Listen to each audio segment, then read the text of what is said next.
Hey everybody, how's it going? My name is Brad. This is probably like my eighth take of this, so I'm going to run through this really quick because I've done the long-winded version. I'm about to do the short-winded version. I'm far from a professional trader. Please do not trade solely off of this pinescript that I wrote just in my free time. Please get training from people who are much more qualified from me. If you're not good at this, please get a financial advisor, all that stuff. This is a hobby for me, and I found this to be something interesting.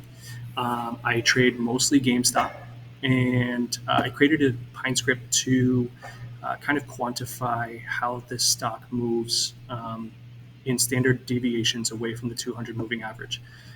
This also applies to other tickers.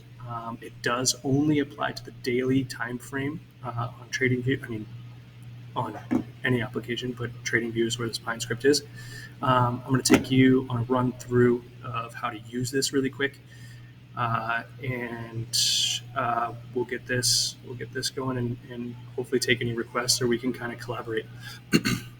Take you back to January of 2021, but also 2020. Take a look at what's most important is upside and downside targets after golden and death crosses. So take a look. You have a death cross here. You see how GameStop kind of held, these 236, 382, lost the 0.5. If you're a trader, you can take trades off of the 786 for a mean reversion. That's not me. I'm not that good. Maybe one day, but you can see it kind of broke that 786. For a mean reversion trade, you could have held for 112%. It's really interesting to see kind of where it hits these fibs and how it moves. What's really interesting is as that 200 flattens out, price seems to move a little bit more fluidly. It doesn't make any explosive moves. It seems to need to drag the 200 up with it along with the fibs in order to start making parabolic moves. I think that's the momentum that we're seeing now build up. But if you take a look, you see it move between the 236 on either side. We get that golden cross. It goes up, it touches and tests that golden pocket, comes back down to kind of test that 236 or kind of test that golden cross. And you see it use that golden pocket as support.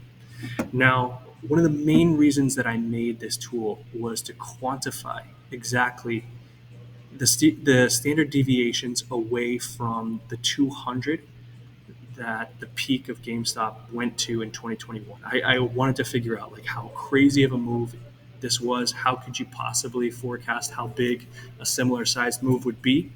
And I had to just keep adding fibs and adding fibs and adding fibs to the script until I got to fib 27 is what this hit. We can count how many levels that is. I'm not going to waste my time on it. But I really wanted to kind of quantify what a similar size move would be in this day and age. So something that's really interesting to note is Fib 27 was down here while the 200 was flat. So really that squeeze target that you would have been eyeing while it was flat. While DFV was the only guy talking about it and preaching about it was 33, and you would have sounded 33 was what $120 pre-split. So 120 was like the big squeeze. That move went up to 118. So what you see from a move from how much that price target changes as these fibs start to stack in a parabolic move, you start to build up that buying pressure.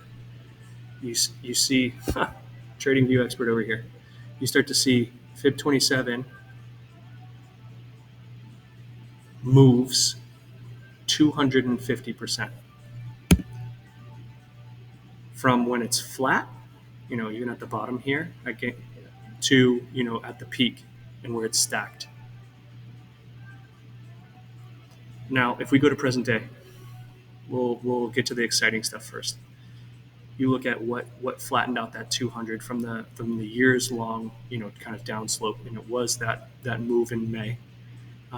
You see us hit this V shape. If we take Fib 27, it's currently at $640, which would be it would be life-changing money for people holding shares, even just a few shares. That could be some life-changing money for some. But if you take that and you assume a similar size move, you had 250%. Let's go 250%. You would see a move to about $1,500, 14 cents. And so you can kind of start to see, in terms of quantifying a similar size move as 2021, I'm not going to get into like the tin foil side of it. That side's a lot of fun. You'll see me contributing to it, but I don't think that Roaring Kitty came back just to go to previous all-time highs. That's all I will say. Um, so I just find it really, especially since there's other much more qualified guys out there who will tell you and who I've learned from. There's not much liquidity in here. Once we get to price discovery, and there is forced buying, I'm not saying that that's also guaranteed. I'm not saying that that's guaranteed at all. But if there were to be, or a similar gamma pressure as 2021, we could see some pretty explosive prices in the near term. Now you see a pretty similar setup to 2021, or late 2020.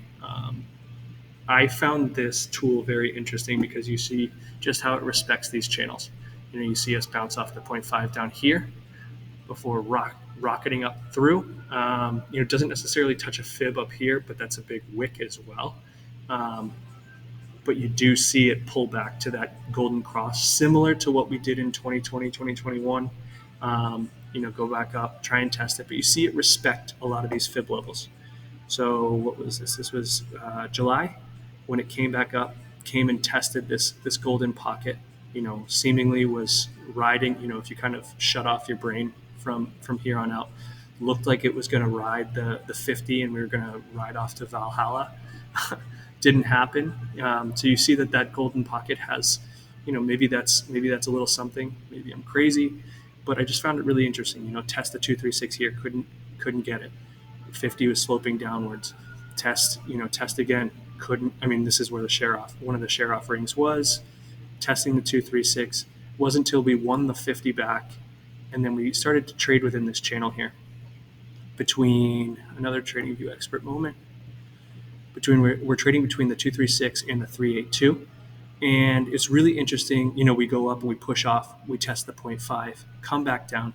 Really interesting to see how a linear wedge kind of impacts how it moves between the fibs, because you have multiple touches on this linear wedge, and you see over time with rising support, this thing, if I were to shade this, it's running out of room here. So that's when you see a big move coming. Is, hey, it's respecting this linear wedge in this fib, and it eventually pushes off to test the 0.5. So now we're in this range where there's no room.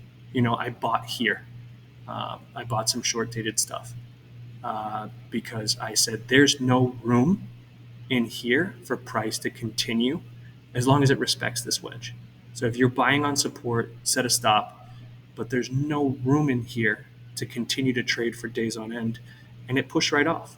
It doesn't, you can see some days, I'm going to fully admit, like, it's not a hard line. You see some days where it, opens and closes and then immediately dips back down. But I thought it is really interesting, as a concept for price targets, for visualizing the movement of a stock and how it moves between the fibs. I see, this golden pocket is the next big area to break. It updates daily, so you'll see this open tomorrow, probably in, that golden pocket will be in the 37, 38 range tomorrow. I do think big things are coming soon. So you'll see, maybe a gap up above it, and then either, push back off of it as support or something. I mean, nothing goes up in a straight line, but that's going to be our next big area, is that 37, 38. Whether through some input from the cat, or whether through some organic price discovery. That's about all I have to say. If anybody has any questions on how these work, then please let me know. Also open to doing ticker requests. It does apply to other tickers. You'll see, just as a teaser, you'll see Tesla's sitting on its golden pocket right now after testing the golden pocket to begin with. Couldn't quite hold that Fib 1, kind of almost got up to that Fib 1.236, take away my bull flag target there because that's busted. But yeah, no, it's a really cool tool, fun to create in the space. So let me know.